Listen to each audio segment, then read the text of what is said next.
E eu vou nesse vídeo fazer um resumão do CPEC 2024, que é um evento da direita, um evento conservador, é o maior do mundo, e o Brasil começou a engrenar, né, com o CPEC aqui em terras tupiniquim, e a gente, a direita, tá indo muito bem. Nesse evento, nesse resumo que eu vou fazer aqui no vídeo, eu vou trazer trechos do Bolsonaro, da Michele Bolsonaro, do governador de Santa Catarina, Jorginho Melo, e do governador de São Paulo, Tarcísio Gomes de Freitas. Várias outras pessoas falaram, mas é que para o vídeo não ficar muito grande, eu selecionei estas falas. Então, por exemplo, o Bolsonaro começou falando da felicidade dele de poder andar em qualquer lugar do Brasil e ser bem recebido, aquele formigueiro humano, diferentemente do Lula, que a gente também não consegue constatar popularidade dele, nem naqueles locais que supostamente são redutos do PT, do Lula, Nordeste. A gente não vê. O Lula, quando vai para algum evento, se não for controlado, não tem povo, não tem plateia. E você vê ainda pessoas gravando xingando o cara, né, o Lula. Então, isso já foi um cruzado de direita do Bolsonaro. Porque ao falar isso, e é óbvio que isso é uma verdade, né? É só você seguir as redes sociais do Bolsonaro, onde ele vai, os aeroportos, já começa no aeroporto a muvuca, do pessoal indo apoiar ele. E tudo orgânico. Não tem ônibus que são enchidos, não tem mortadela, nada. O povo indo espontaneamente. Aí não dá pra falar que é robô.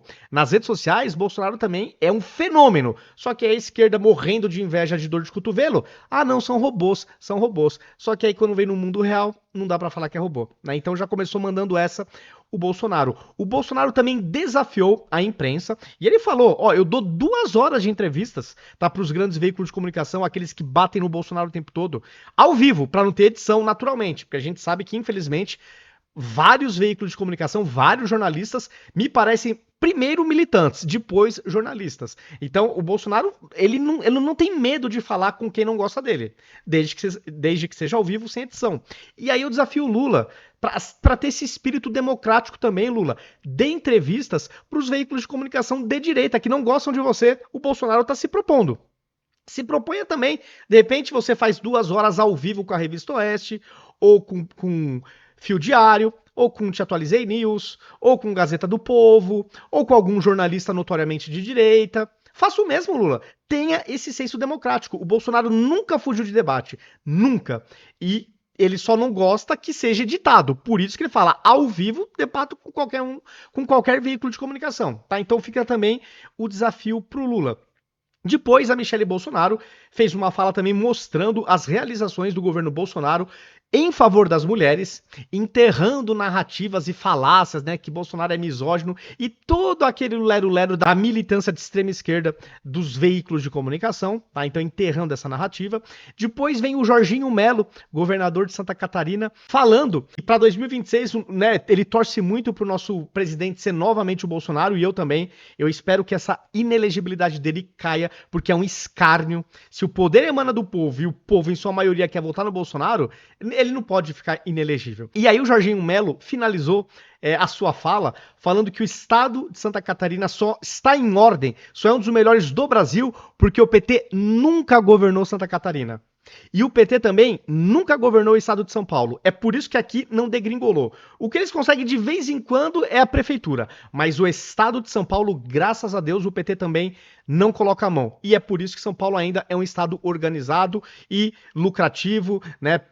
Produz aí superávit. É um estado que está, digamos assim, minimamente organizado. Porque a esquerda não conseguiu estragar aqui porque nem sequer se elegeu, graças a Deus.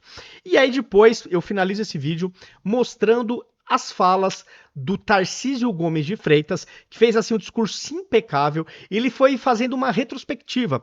Então ele lembrou que em 2021 a imprensa falava que o Brasil ia ter não sei quantos bilhões de déficit. Não teve. Aí em 2022 falaram, vai ser pior. Não foi. Teve novamente superávit.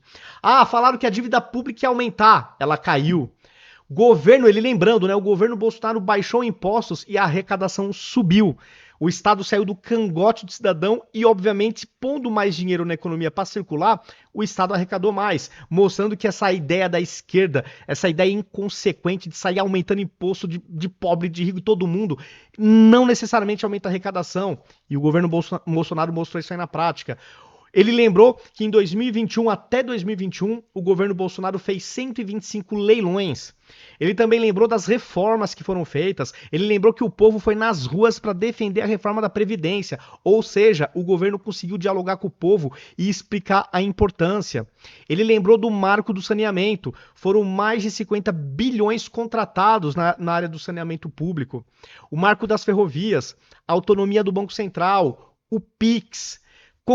Ele lembrou, o governo concluiu a transposição do Rio São Francisco, aumentou o Bolsa Família, que era o Auxílio Brasil, não teve invasão de terra por parte do MST, lembrou que o Bolsonaro defendia e defende as liberdades individuais, jogou nas 4 linhas, enfim, o Tarcísio fez um discurso excelente também no CPEC. Vamos dar um play para a fala inicial do Bolsonaro. Bom dia, Santa Catarina, bom dia, Brasil.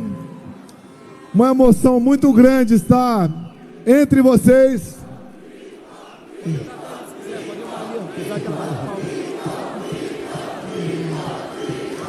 Não existe satisfação maior para um político do que andar pelas 5 regiões do Brasil e ser recebido da mesma maneira.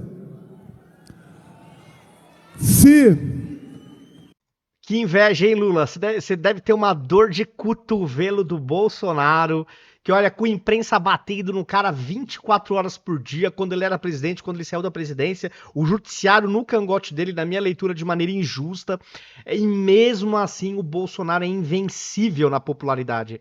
O Bolsonaro pode sair na rua, inclusive no seu reduto, Lula.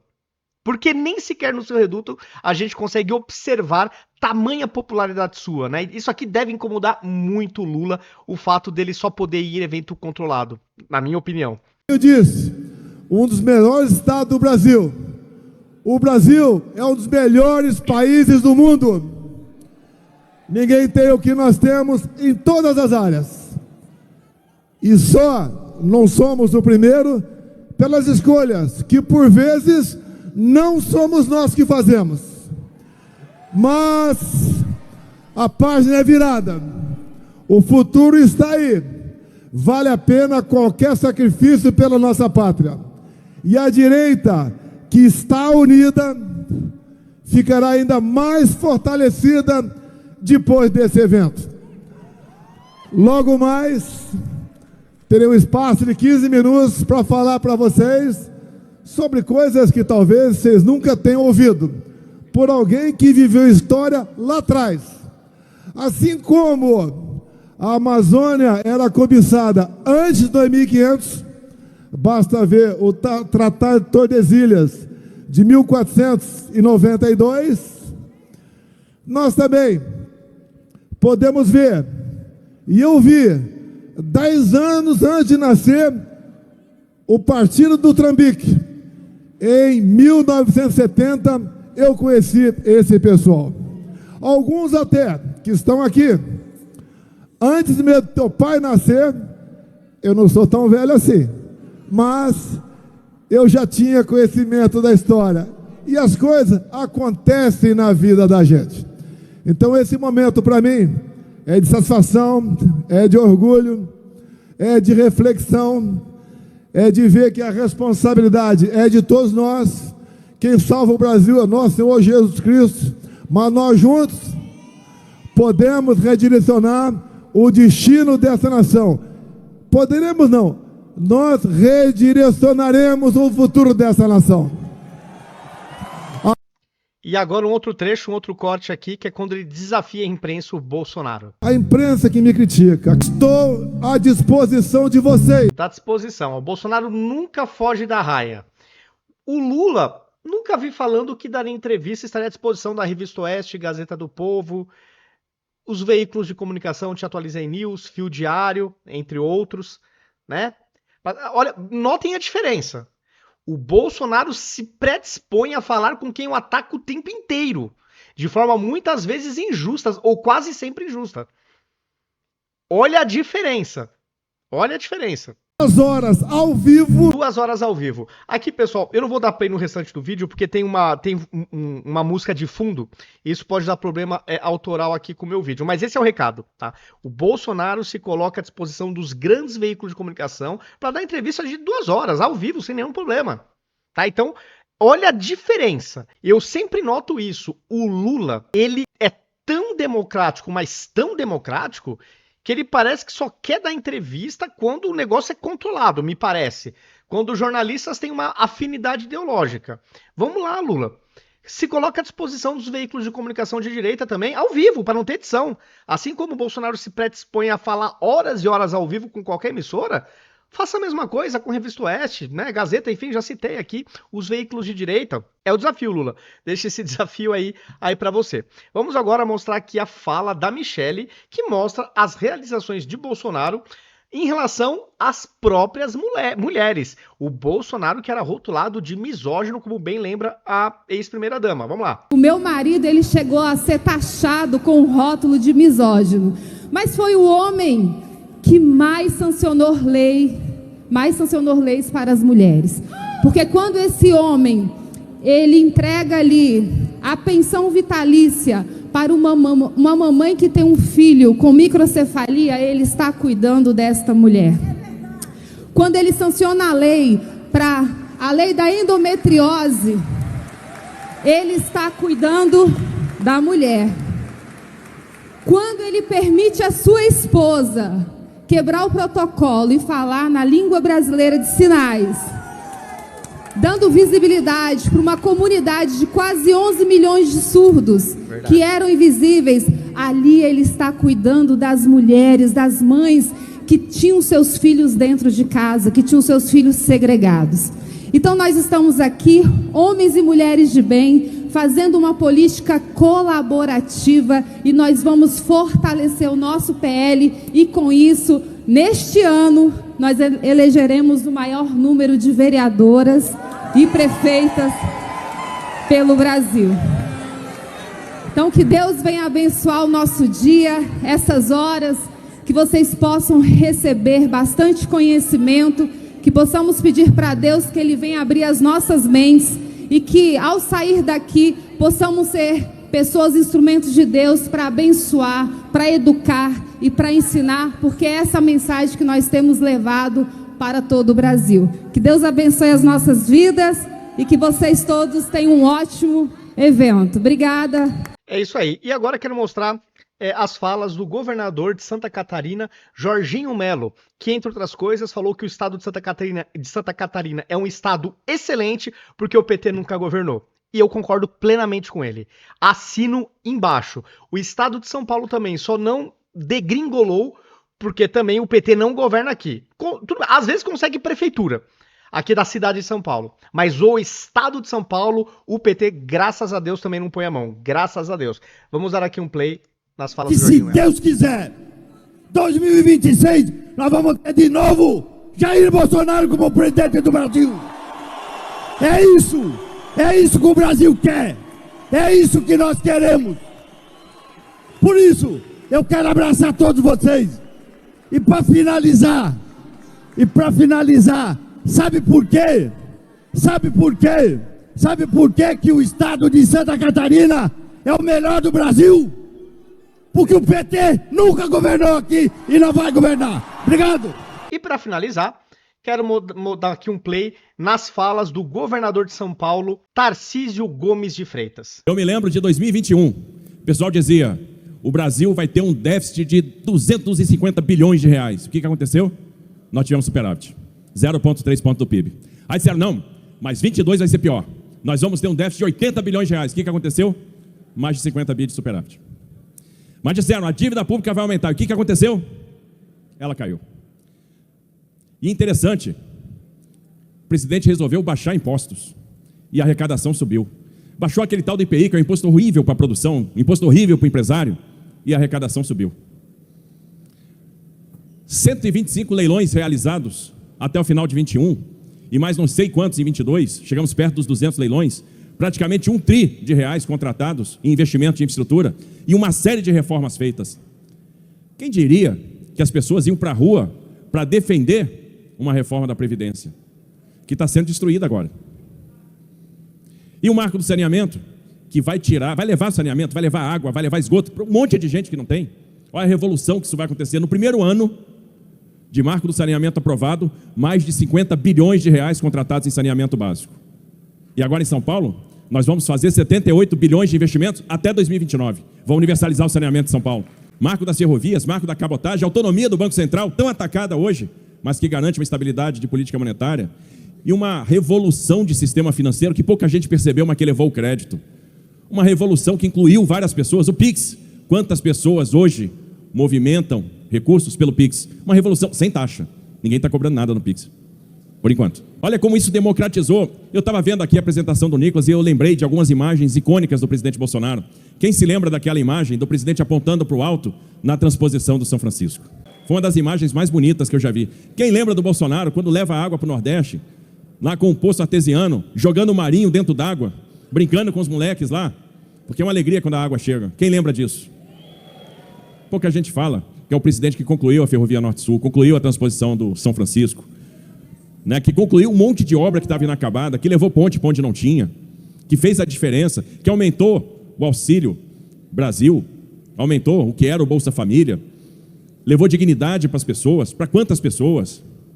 Uma pessoa que fez a diferença e que teve que se contrapor toda vez, sempre, às narrativas. Uma pessoa que nos ensinou a amar o verde e amarelo, a cantar o hino.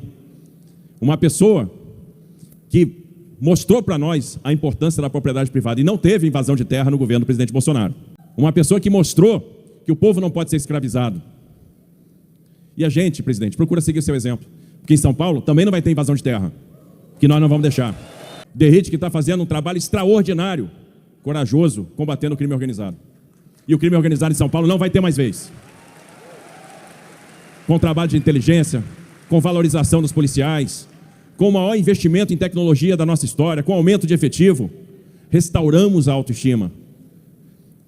Se a gente fosse falar o que está sendo feito em São Paulo, lei da liberdade econômica, né, e a gente está desburocratizando o Estado que era, por incrível que pareça, o mais burocrático do Brasil, o 26º em número de atividades dispensadas de licenciamento, hoje é o primeiro, tem mais de 900 atividades dispensadas. Em abril, o PIB de São Paulo cresceu 6% em relação a abril do ano passado, dados da Fundação SEAD. A gente está com um programa de investimentos que vai contratar mais de 400 bilhões de investimento em infraestrutura. A gente está combatendo o crime organizado, a gente está... Olha, São Paulo hoje tem o menor índice de homicídios do Brasil, o menor índice de homicídios da nossa história. Roubos e furtos caíram no menor índice desde 2008, roubo de carga caiu 25%.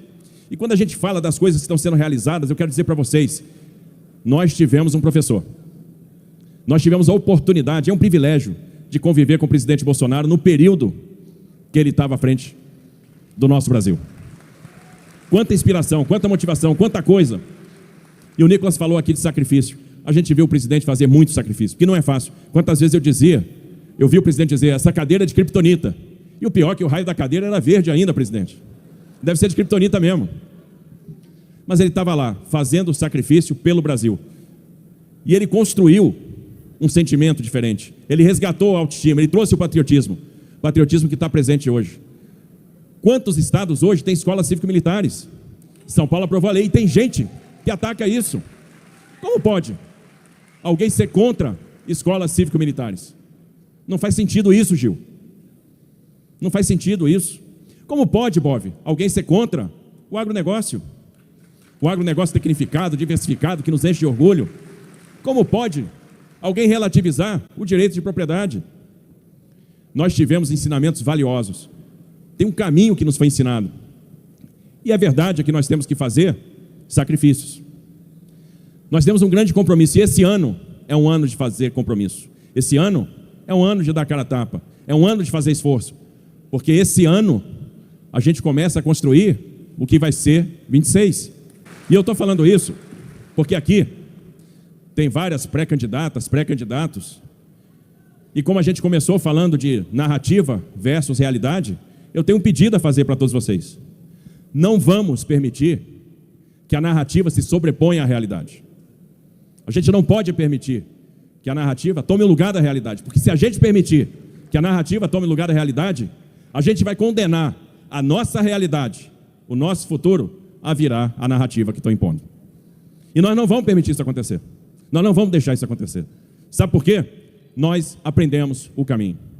A direita está aqui, está unida e tem uma liderança, que é o nosso presidente Bolsonaro. É isso. Então o Tarcísio fez aqui um discurso impecável, muito bom. Teve também um eurodeputado falando, defendendo que a direita se una mais para combater a esquerda. Teve vários outros bons momentos desse evento que, de novo, a esquerda há um bom tempo já se organiza dessa maneira e a direita agora com esse CPEC no Brasil ganhou tração. Tá? Então nos Estados Unidos já era um movimento grande e aqui tracionou de vez, isso é importantíssimo. Tá? A direita de fato está começando a se organizar de uma maneira mais abrangente.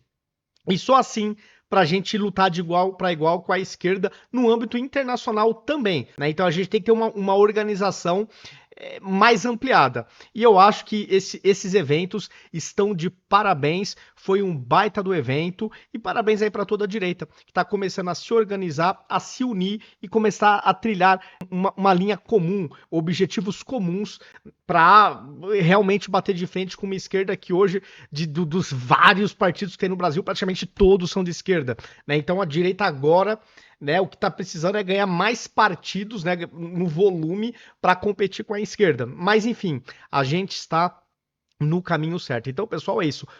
Comentem o que vocês acharam aí do CPEC 2024, comentem o que vocês acharam do vídeo, se gostaram, compartilhem nas suas redes sociais, nos seus grupos de WhatsApp pra gente sair da bolha. Eu sempre falo que muitas pessoas já se arrependeram de fazer o L e tantas outras estão em vias D, só que a gente tem que trazer esse pessoal pro nosso lado em 2026, para que eles não anulem um voto, né? Então a gente tem que trazer pro nosso lado e só com argumentos e só com conteúdo pra gente tentar convencer essa galera, né? Então é importante sair da bolha, e para sair da bolha é compartilhar. Então, se gostaram, pessoal, divulguem o máximo que puderem.